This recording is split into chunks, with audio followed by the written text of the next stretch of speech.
Hello dear student, welcome. तो अभी final account का सम सॉल्व कर रहा हूँ। तो एग्जाम में सम इजी भी आता है, हार्ड भी आता है। तो हार्ड आ गया तो तुम लोग क्या करेंगे, ठीक है? तो आ जाओ। तो सबसे पहले फाइनल अकाउंट में ना, ये तो तुम्हारा कॉलम है, ठीक है? ट्रेडिंग अकाउंट बनाने का। क्या बनाने का? Trading account. उसके नीचे प्रॉफिट एंड लॉस अकाउंट आएगा। ये कैपिटल अकाउंट है, ये बैलेंस शीट है। तो पार्टनर में दो वीडियो लोग हैं, कौन है? आरती, पूजा। तो इधर लिख दिया आरती और इधर लिख दिया पूजा, ठीक है? There are two partners. अच्छे से लिख देता हूँ। आरती है, पूजा है, आरती है, पूजा है। और पहले एडजस्टमेंट को टिक मार्क करने का। किसको टिक मार्क करने का? एडजस्टमेंट को। तो क्लोजिंग स्टॉक को टिक मार्क नहीं करते, ठीक है? क्लोजिंग स्टॉक को टिक मार्क नहीं करते। डाउटफुल डेट्स बोला है, मतलब डेटर्स पे निशान बनाने का। डेटर्स किधर है बंटी? इधर डेटर्स है। फिर बोला डिस्काउंट भी दिया। अरे बाप रे बाप, दो डेटर्स पे एडजस्टमेंट है।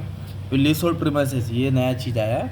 Outstanding expense, printing stationery. क्या बोला? प्रिंटिंग और इधर है प्रिंटिंग इधर है। तो सबसे पहले टेबल से स्टार्ट करते हैं, डेबिट साइड से। कहाँ से? ईयर एंड का भी और 19 और ये दिया 18। तो ये ओपनिंग स्टॉक हो गया। क्या होगा ये? Opening stock. तो हमेशा ना फाइनल अकाउंट जब सॉल्व करेंगे ना, एकदम मस्त मैंने इधर लिख दो सबसे टू ओपनिंग स्टॉक। क्या लिखो इधर? To opening stock trading account में ना। इधर क्या आएगा? By closing stock, by closing stock. Okay. फिर इसके बाद इधर लिख दो टू परचेज। क्या लिख दो? तो इधर क्या लिख दो? By sales. क्या लिख दो? By sales. और याद रखने का, परचेज से परचेज रिटर्न क्या होता है? माइनस होता है ना। इधर क्या करेंगे? ऐसे लिखेंगे माइनस परचेज रिटर्न, माइनस। और इधर क्या करेंगे? Minus sales return, minus sales return, ठीक है? और ये कैपिटल अकाउंट को भी आप लोग सजा सकते हैं। डेबिट में लिखने का ड्राइंग। क्या लिखने का? टू ड्राइंग लिखने का। इधर कैपिटल लिखते हैं ना, बाय बैलेंस ब्रॉट डाउन। क्या लिखेंगे? By balance brought down. अभी सम की पोस्टिंग स्टार्ट करेंगे डेबिट साइड से, ठीक है? तो भी सबसे पहले क्या दिया मालूम है कि अपने को? ओपनिंग स्टॉक दिया है ना। ओपनिंग स्टॉक का अमाउंट कितना है? 25,000। कितना है? तो इधर लिख दिया मैंने 25,000, ठीक है? एडजस्टमेंट ने इसके लिए बाहर डाल दिया। फिर बोला डेटर्स। क्या बोला है? डेटर्स क्या होता है? अपना एसेट्स होता है। डेटर्स क्या होता है? एसेट्स होता है। पर इसमें ना दो एडजस्टमेंट है। 80,500 दिया है, 80,500। एक बैड डेट्स आरडी है और एक डिस्काउंट है। ये सिखाता हूँ। बिल रिसीवल क्या है? तो बिल रिसीवल एसेट्स होता है और bills payable liability. Debtors asset होता है, क्रेडिटर्स लायबिलिटी। मैंने शॉर्ट पे लिख दिया, ठीक है? बिल रिसीवल 10,000 आएगा। फिर उसके बाद बोला है परचेज। क्या बोला है? परचेज बोला तो माल खरीदा, तो इधर आ जाएगा ना 2,08,500। 2,08,000 अंदर क्यों लिखा? क्योंकि परचेज रिटर्न क्या होगा? माइनस। अभी देखो रिटर्न दिया है, ये रिटर्न कहाँ दिया है? डेबिट में। तो जो डेबिट में रिटर्न होता है ना, वो सेल्स रिटर्न होता है भाई। क्या होता है वो? तो फिर इसको सेल्स से माइनस करेंगे, मतलब 1,000 में सेल्स में लिखूंगा। और जो परचेज रिटर्न है वो तुमको यहाँ मिलेगा, है ना? तो क्रेडिट में एक रिटर्न है 1,000। तो मैं एक काम कर लेता हूँ, इधर 1,000 माइनस कर देता हूँ। 2,07,500 बाहर डाल दिया, है ना? पर ये डेबिट वाला रिटर्न कौन सा है दोस्त? Sales return. और ये परचेज रिटर्न है ना, तो ये परचेज रिटर्न है, ठीक है? मतलब डेबिट वाला रिटर्न क्रेडिट में माइनस होगा, क्रेडिट वाला डेबिट में। कैरेज इनवर्ड मतलब माल लाने का खर्चा, कैरेज आउटवर्ड माल को पहुंचाने का खर्चा। माल कहाँ आता है? फैक्ट्री में, और माल जाता है शोरूम में। इधर लिखेंगे कैरेज इनवर्ड। तो कैरेज इनवर्ड किधर रहेगा? अपना ट्रेडिंग अकाउंट, क्योंकि फैक्ट्री के रिलेटेड है। अगर कैरेज आउटवर्ड आएगा ना, तो आपको कहाँ लिखना पड़ेगा? प्रॉफिट एंड लॉस में। कहाँ लिखना पड़ेगा? प्रॉफिट एंड लॉस में। तो इनवर्ड है 3,000। इनवर्ड कितना है? 3,000। और आउटवर्ड दिया शायद से 4,500। कितना दिया है? 4,500, ठीक है? नेक्स्ट क्या बोला है? मोटर व्हीकल, बंगला, गाड़ी, बैंक बैलेंस, है ना? तो गाड़ी क्या होता है तुम्हारा? एसेट्स होता है, व्हीकल। तो कितना दिया व्हीकल? 55,000। ओके, एसेट्स से। जनरल एक्सपेंस क्या दिया है? तो जनरल एक्सपेंस, ऑफिस एक्सपेंस, ये सब प्रॉफिट एंड लॉस का खर्चा है ना। यहाँ इधर लिख दिया आपने जनरल एक्सपेंस। क्या लिख दिया? General expense. अमाउंट है 1,800। कितना दिया अमाउंट? 1,800। फिर उसके बाद बोला एक्सपोर्ट ड्यूटी। इंपोर्ट ड्यूटी का मतलब होता है माल लाने का खर्चा होता है। गुड्स को हम लोग फॉरेन कंट्री से मंगा रहे हैं। एक्सपोर्ट मतलब हम लोग बेच रहे हैं ना, तो बेचने का खर्चा प्रॉफिट एंड लॉस में आता है। इधर इंपोर्ट ड्यूटी आएगा, इधर एक्सपोर्ट ड्यूटी। इधर कैरेज इनवर्ड, इधर कैरेज आउटवर्ड। ये बात याद रखना, ठीक है? ड्यूटी बोले तो टैक्स होता है जो कस्टम ड्यूटी पे करते हैं। कितना है? 900। कितना है? 900। अभी एक चीज़ है इधर, एडवर्टीजमेंट। क्या नाम है इधर? एडवर्टीजमेंट। ये वाला एडजस्टमेंट थोड़ा खतरनाक आया है। 3 साल का 4,800। तो भी ये वाला एडजस्टमेंट एकदम लास्ट में करा, तो अच्छे से समझाना पड़ेगा कि कितना प्रिपेड है। चलो ठीक है। प्रिंटिंग और स्टेशनरी। क्या बोला है? प्रिंटिंग और स्टेशनरी, पेन, पेंसिल, रबड़, शॉर्पनर, रेंट, ये सब किधर आता है? तुम्हारा ऑफिस का खर्चा है ना। तो किधर आएगा तुम्हारा? प्रॉफिट एंड लॉस में। कितना है प्रिंटिंग और स्टेशनरी? 1,200। इसको इनर कॉलम में लिखना पड़ेगा, क्योंकि एडजस्टमेंट है। क्या है? एडजस्टमेंट है। फिर आपको ड्राइंग दिया है। तो ड्राइंग मतलब होता है पैसा निकालना, विड्रॉ करना, और ड्राइंग का बैलेंस कहाँ दिया है, डेबिट में, और drawing D for debit, D for drawing है ना, तो डेबिट में डालने का। आरती पूजा तो इसका 3,500 है, कितना है, और इसका कितना है 2,000, कितना है इसका 2,000, तो ड्राइंग किधर आ जाएगा, डेबिट में, ड्राइंग किधर आ जाएगा। फिर बोला लीज सोल्ड प्रीमाइसेस, प्रीमाइसेस मतलब बिजनेस का प्रॉपर्टी का हिस्सा रहता है, तो लीज सोल्ड प्रीमाइसेस क्या रहेगा तुम्हारा, एसेट्स। तो जो भी लीज सोल्ड है वो तुम्हारा क्या रहेगा, एसेट्स। अमाउंट कितना दिया है, 1,10,000, और इसके ऊपर एडजस्टमेंट है, समझा दो, ठीक है। फिर बोला कैश, क्या बोला है, बंगला, गाड़ी, बैंक बैलेंस, कैश, कैश भी एसेट्स है 45,000, एडजस्टमेंट नहीं बाहर। फर्नीचर भी क्या होता है, एसेट्स, फर्नीचर भी क्या रहेगा, एसेट्स। कितना दिया फर्नीचर, 8,300। तो हमने क्या किया, इस तरफ का पोस्टिंग कर दिया, राइट।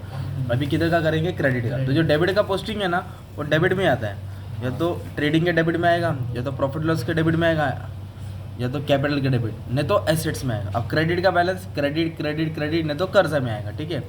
तो अभी ओवरड्राफ्ट बोले तो लोन होता है शॉर्ट टर्म, और लोन बोले तो क्या होता है तुम्हारा, लायबिलिटी। कितना ओवरड्राफ्ट दिया है, 5,000। बिल रिसीवेबल मैंने एसेट बोला, तो बिल पेबल क्या हो जाएगा, लायबिलिटी। बिल्स पेबल क्या हो जाएगा, लायबिलिटी। कितना दिया बिल्स पेबल, 12,500। क्रेडिटर्स, डेटर्स क्या होता है, एसेट्स, तो क्रेडिटर्स क्या हो जाएगा तुम्हारा, लायबिलिटी बोले तो कर्जा होता है, ठीक है, 68,000। सेल्स बोला, क्या बोला है, सेल्स बोले तो माल बेचा ना, तो किधर आएगा, ट्रेडिंग के क्रेडिट साइड। तो कितना माल सेल्स किया है, 3,25,000, और 1,000 क्या है, रिटर्न से 1,000 क्या है, तो माइनस करेगा तो 3,24,000 आएगा। कितना आएगा, 3,24,000, ये सेल्स रिटर्न है ना, जो यहाँ था दोस्त, ओके। फिर क्या बोला है, अनपेड बोलो तो लायबिलिटी होता है, अनपेड बोलो तो आउटस्टैंडिंग बोलो तो लायबिलिटी। वेजेस को देख के ट्रेडिंग में मत जाना, क्योंकि अनपेड बोला है ना, ये लायबिलिटी में आएगा। किधर आएगा, अगर इधर प्रीपेड बोला रहता ना तो एसेट्स में आएगा, किधर आएगा, एसेट्स में, ठीक है। उसके बाद कैपिटल बोला, क्या बोला है, कैपिटल को कैसे लिखेंगे, बाय बैलेंस ब्रॉट डाउन। कैसे लिखेंगे, बाय बैलेंस ब्रॉट डाउन। तो आरती का 75,000 बैलेंस है, कैपिटल का इसका 75। रिटर्न बोला, क्या बोला है, कितना रिटर्न बोला है, 1,000। तो 1,000 रिटर्न है ना, परचेस का था, वो क्या कर दिया हमने, माइनस कर दिया। इस तरह अपने टेबल तो कर दिया, अभी क्या करने का, एडजस्टमेंट को कितना बार लिखने का, 2 बार लिखने का, ठीक है। तो सबसे पहले चल क्लोजिंग स्टॉक करते, क्या करते, क्लोजिंग स्टॉक। तो क्लोजिंग स्टॉक को 2 जगह लिखेंगे, राइट, एक ट्रेडिंग के क्रेडिट में लिखेंगे और एक एसेट्स में लिखेंगे। तो क्लोजिंग स्टॉक लिख दूँ, किधर आएगा, ट्रेडिंग के क्रेडिट, क्योंकि स्टॉक बच गया, और स्टॉक बचता तो क्या रहता है तुम्हारा, एसेट्स, तो इधर आ जाएगा एसेट में। क्लोजिंग स्टॉक क्या लिखेंगे, क्लोजिंग स्टॉक कितना दिया है, 32,000। तो ये एकदम इजी हो गया क्लोजिंग स्टॉक, ये तो आता ही है। अभी ये करा था आउटस्टैंडिंग बोले तो अनपेड, और अनपेड बोले तो प्लस करना, क्या करना है, तो प्लस करके लायबिलिटी। तो कितना आउटस्टैंडिंग एक्सपेंस है, 500। किस पे, स्टेशनरी पे अपन 500 ऐड कर देंगे, ठीक है। तो इधर लिखेंगे plus outstanding printing and stationery, कितना है, 500। तो ये कितना हो गया, 1,700। खर्चा बढ़ रहा है ना, तो खर्चा बढ़ रहा है तो क्या रहेगा, इधर लिखेंगे आउटस्टैंडिंग प्रिंटिंग एंड स्टेशनरी, कितना आउटस्टैंडिंग है, 500, प्लस करके लायबिलिटी, सिंपल। फिर उसके बाद अपने को क्या करना है, ये वाला थर्ड वाला इंपॉर्टेंट था। इधर क्या बोला है, लीज होल्ड का जो वैल्यू है ना वो 1,00,000 हो गया, और वैल्यू कितना था पहला, 1,00,000, आज उसकी वैल्यू 1,00,000। तो वो जो 1,00,000 दिया रहता है उसको बाहर डालने का रहता है, इसको कंपेयर को 1,10,000 से कितना हो गया, 1,00,000, तो वैल्यू कम हो गई तो क्या बोलते हैं, डेप्रिसिएशन। कितना कम हो गया, 10,000। तो एसेट्स में क्या किया, माइनस। तो एसेट्स में जो भी माइनस करेंगे प्रॉफिट एंड लॉस के डेबिट में, एसेट्स में जो भी माइनस करेंगे प्रॉफिट एंड लॉस के डेबिट में, ये लिखेंगे टू डेप्रिसिएशन। क्या लिखेंगे, ऑन लीज सोल्ड प्रीमाइसेस। कितना कम हुआ, 10,000। ये भी सिंपल है। तो देखो ना, कैल्सी देखो, ऊपर है कैल्सी है क्या, देखो, हाँ, बुक के नीचे, हाँ। अभी मेन एडजस्टमेंट क्या है, डेटर्स का आया है और डिस्काउंट भी दिया है। देखो डेटर्स का मतलब क्या होता है दोस्त, पैसा आने वाला है। डेटर्स का मतलब क्या है, पैसा। तो इधर क्या बोला है कि 2,000 डाउट है, 2,000 भूल जा, नहीं मिल सकता है। इधर लिखेंगे माइनस न्यू ऑर्डर, क्या लिखेंगे, तो 2,000 कम करना पड़ेगा ना दोस्त, क्योंकि 2,000 आने वाला नहीं है। सिंपल। डाउटफुल डेट्स हमेशा डेटर से माइनस होगा।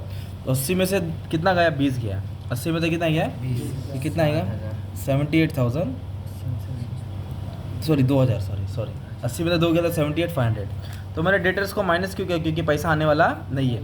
तो एसेट्स में जो भी माइनस करेंगे, मैंने क्या बोला, एसेट्स में दूसरा भाग किधर रहेगा, प्रॉफिट लॉस के डेबिट में। तो इधर लिखेंगे 2 न्यू RDD, क्या लिखेंगे 2 न्यू RDD। कितना RDD है 2000, ठीक है, सॉरी बाहर डाल दो। बट कहानी इधर ही ख़त्म नहीं हुई है, इधर क्या बोला उन्होंने कि प्रोविज़न तो है 2000, मतलब आने वाला नहीं है। तो हमने क्या किया, माइनस करके इधर डाल दिया। बट और क्या बोला इधर, create reserve for discount on debtor. अभी डेटर्स को डिस्काउंट भी देना है, कस्टमर को क्या देना है, डिस्काउंट। क्योंकि भाई ले ले जो भी काट के बाकी का दे दे, तो डिस्काउंट भी कम ही होता है ना यार। तो 3% किस पे आएगा, ये वाला अमाउंट पे आएगा, किस पे आएगा 78,500। बच्चे लोग गलती से इस पर निकाल देंगे 8500 में, नहीं, पहले RDD माइनस करने का, फिर डिस्काउंट माइनस करने का। तो 785 को 3 से मल्टीप्लाई कर देंगे ना, 75 के ऊपर 3% डिस्काउंट है, 2355। कितना डिस्काउंट है 2355। और डिस्काउंट भी क्या आएगा दोस्त, माइनस होगा, डिस्काउंट भी क्या आएगा माइनस होगा। तो माइनस करके अमाउंट डाल देता हूँ, कितना है 78,500, ठीक है, कितना है 76145। फिर दूसरा पैक कहाँ आएगा, तो दिमाग कैसे लगाना है, एसेट्स में क्या किया अपन ने, माइनस। एसेट्स में जो भी माइनस करेगा दूसरा पैक प्रॉफिट लॉस के डेबिट में। दे लिखेंगे 2 डिस्काउंट, क्या लिखेंगे discount on debtors, on debtor बोले तो कस्टमर, कितना है 2355, 23। एक ये वाला एडजस्टमेंट अच्छे से करा दिया, ठीक है। अब सबसे खतरनाक एडजस्टमेंट है एडवर्टीजमेंट। तो इधर आ जाओ, एडवर्टीजमेंट क्या बोला है, ये डेट दिख रहा है 1 अक्टूबर है ना। अक्टूबर बोले तो साल का बीच होता है ना, देखो ना, अक्टूबर, नवंबर, दिसंबर, जैन, फेब, मार्च, 6 महीना होता है। कितना होता है, मान लो ये डेट नहीं दिया है, छोड़, तो 3 साल का 4800, 3 साल का कितना भरा 4800। तो 4800 की ये टोटल भरा कितने साल के लिए, तो मैं 3 से डिवाइड करूँगा तो 1 साल का कितना हो गया 1600। तो 1 साल, 2 साल, 3 साल है ना एडवर्टीजमेंट। 1 साल का कितना भरा 1600, 1600, 1600। तो फाइनल अकाउंट कितना साल का बनता है दोस्त, 1 साल का। तो ये 2 साल एक्स्ट्रा भरा, तो 3200 प्रीपेड हो गया ना। बट ये जो 1600 भरा है ना, वो भी उसने कभी भरा है, साल के स्टार्टिंग में नहीं भरा, अक्टूबर में भरा।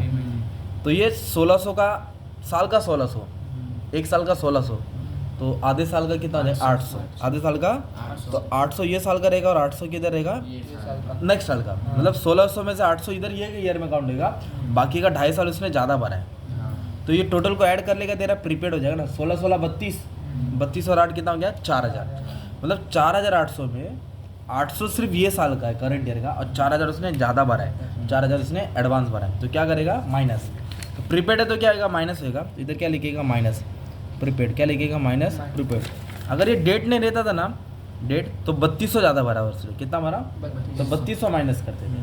बट डेट के हिसाब से उसने और 800 एक्स्ट्रा भरा है ना, क्योंकि ईयर कब चालू होता है एडवर्टाइजमेंट का पेमेंट, अक्टूबर में, और पेमेंट का कितना क्या साल का 1600। तो फिर 6 महीने का तो 800 होएगा, तो 800 नेक्स्ट ईयर का जाएगा, और 3200 तो एक्स्ट्रा प्रीपेड ही था। तो ये सब टोटल प्रीपेड हो गया। तो टोटल प्रीपेड कितना हो गया 4000, कितना हो गया 4000। एडवांस होता है ना, आउटस्टैंडिंग प्लस किया आपने, तो प्रीपेड क्या करेंगे माइनस। और फिर ये 4000 प्रीपेड है, तो प्रीपेड किधर रहेगा दोस्त एसेट्स में। तो ये लिखेंगे प्रीपेड एडवर्टीजमेंट, क्या लिखेंगे, तो कितना एक्स्ट्रा भरा उसने 4000, कितना एक्स्ट्रा भरा 4800 में 800 ये साल का था और 4000 एडवांस था। तो इस पर थोड़ा ध्यान देना पड़ेगा, ठीक है। तो फिर इसको सॉल्व करेंगे तो आपको ग्रॉस प्रॉफिट आएगा। तो gross profit, net profit, balance sheet का टोटल आप लोग कमेंट में डाल देना, ठीक है। टैली में आप पे छोड़ दो, इतना मैंने सॉल्व करा दिया। चलो ठीक है, थैंक यू वेरी मच।